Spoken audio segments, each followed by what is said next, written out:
சண்டையெல்லாம் முடிஞ்சு 2 குடும்பமும் அவங்கவுங்க வீட்டுக்கு போனதும் கதிர்கிட்ட எல்லாருமா சேர்ந்து முத்துவேலுக்கு என்னாச்சு, என்ன உடம்புக்கு முடியலை, ரொம்ப சீரியஸாவா, என்ன பிரச்சனை அப்படின்னு சொல்லிட்டு கேட்பாங்க. ஒருத்தராக கேட்டதும் கதிருக்கு என்ன பதில் சொல்றதுன்னே தெரியாது. அமைதியா நிற்பாரு. பாண்டியனுக்கு எல்லா விஷயமும் தெரிஞ்சதுனால அதான் எல்லாரும் நேரில் பார்க்குறீங்கல்ல, நல்லா தானே இருக்காரு, எல்லாரும் அவங்கவுங்க வேலையை போய் பாருங்க அப்படின்னு சொன்னாலுமே ராஜி திரும்பவும் கதிர்கிட்ட சென்னையில் எந்த ஹாஸ்பிட்டலில் இருந்தீங்க, எத்தனை நாளாக ட்ரீட்மெண்ட் எடுத்தீங்க, அப்பா எதுக்கு உனக்கு 10 லட்சம் ரூபாய் அனுப்பிச்சாங்க அப்படின்னு கதிரை தொலைச்சி எடுப்பாங்க. இல்லை, அப்பாவோட ட்ரீட்மெண்ட்டுக்காக தான் அதை அனுப்பிச்சாங்க அப்படின்னு சொன்னதும் ஏதாச்சும் பெரிய நோயாக இருந்தால் தானே 10 லட்சம் செலவாகும் அப்படின்னு அரசியும் கேட்க பாண்டியன் திரும்பவும் எல்லாரும் அவங்கவுங்க வேலையை பாருங்க, போய் கதிர் நீ மட்டும் என் கூட வாடா அப்படின்னு சொல்லி கதிரை டீ கடைக்கு கூட்டிட்டு போய் உங்க மாமாவுக்கு கேன்சர் இருக்கிறது நிஜம்தானாடா, அதனாலும் மறைக்காம என்கிட்ட சொல்லுடா சொல்லிட்டு நீ கடைசி வரைக்கும் உன்னை பத்தி யோசிக்கவே இல்லையே கதிரு. முதல்ல செந்திலும் மீனாவும் காதலிச்சாகன்னு செந்திலுக்கு கல்யாணம் பண்ணி வச்ச. 2வது உங்க அம்மா பேச்சுக்கு மரியாதை கொடுத்து ராஜியை கல்யாணம் பண்ண. இப்போ எத்தனை கஷ்டம் வந்தாலும் மாமாவை எப்படியாவது சரியாக்கிடணும்னு அவர் கூட நிக்கிற.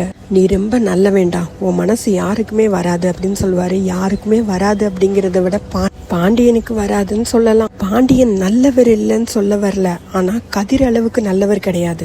கதிர்கிட்ட சுயநலம் கொஞ்சம் கூட கிடையாது. பொதுவா எல்லாருமே கதிர் மாதிரி ஒரு பையனை தான் அவங்கவுங்க வீட்டுல இருக்கணும்னு எதிர்பார்ப்பாங்க. எதிரியா இருந்தாலும் பேசாம இருந்தாலும் நம்ம குடும்பம் தானப்பா அப்படின்னு ஒரே வார்த்தையில அவங்க அப்பா மனசையே கரைச்சிருவாரு கதிர்.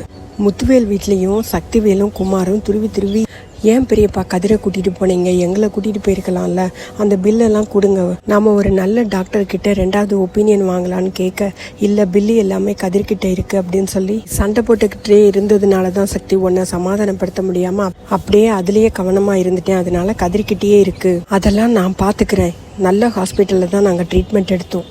எந்த ஹாஸ்பிட்டல் பெரியப்பா அப்படின்னு குமார் கேட்க, அதெல்லாம் நல்ல ஹாஸ்பிட்டல் தான், நான் சொன்ன ஹாஸ்பிட்டல்ல தான், எனக்கு ரொம்ப டயர்டா இருக்கு, எல்லாரும் கொஞ்சம் வெளியில போங்க அப்படின்னு சொன்னதும் வடிவு மட்டும் அங்க இருப்பாங்க.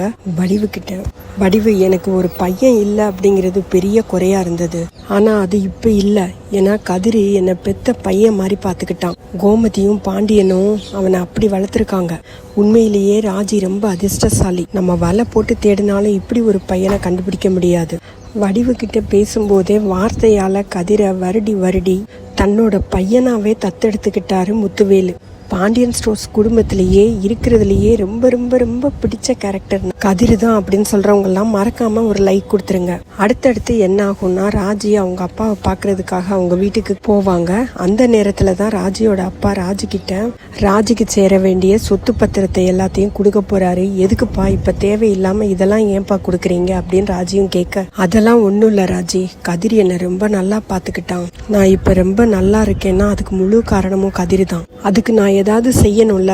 கதிரை நான் எவ்வளவோ திட்டிருக்கேன், சண்டை போட்டிருக்கேன், எத்தனையோ தடவை அவமானப்படுத்தியிருக்கேன், ஆனா அதையெல்லாம் தாங்கிக்கிட்டு எனக்கு ஒரு உதவி தேவைப்படுது, எனக்கு முடியலன்னு சொன்ன உடனே என் பக்கம் நின்னான் பாத்தியா, என் கூடவே இருந்தான் பாத்தியா, எனக்கு பெத்த பையன் இருந்திருந்தா கூட இப்படியெல்லாம் பார்த்துருக்க மாட்டான், அந்த அளவுக்கு கதிரி என்னை பார்த்துக்கிட்டான். ராஜி, நீ ரொம்ப கொடுத்து வச்சவ, அதுக்காக தான் இந்த சொத்து பத்திரத்தை எல்லாம் உங்ககிட்ட இருக்கணும்னு கொடுக்குறேன். நேரடியா கதிர்க்கோ பாண்டியன்கிட்டயோ நான் கொடுத்தா எதுவுமே வாங்க மாட்டாங்க, அதனாலதான் ஓ மூலமா உனக்கு சேர வேண்டிய சொத்தை நான் இப்பவே பிரிச்சு கொடுத்துறேன். இல்லப்பா இப்ப எதுக்குப்பா, நீங்க சொல்றத பார்த்தா எனக்கு பயமா இருக்கே, அதெல்லாம் ஒண்ணும் இல்ல ராஜி, நீ வேண்டான்னு சொல்லாம இதை வாங்கிக்கோ, நீ எல்லா எக்ஸாமும் கிளியர் பண்ணி ஐபிஎஸ் ஆபீசர் ஆனதும் நான் இதை திரும்பி வாங்கிக்கிறேன், அது வரைக்கும் உங்ககிட்ட இருக்கட்டும் ராஜி அப்படின்னு சொல்லி ராஜி கிட்ட சொத்தை பிரிச்சு கொடுத்துருவாரு. இந்த விஷயமும் சக்திவேலுக்கும் குமாருக்கும் தெரியாது.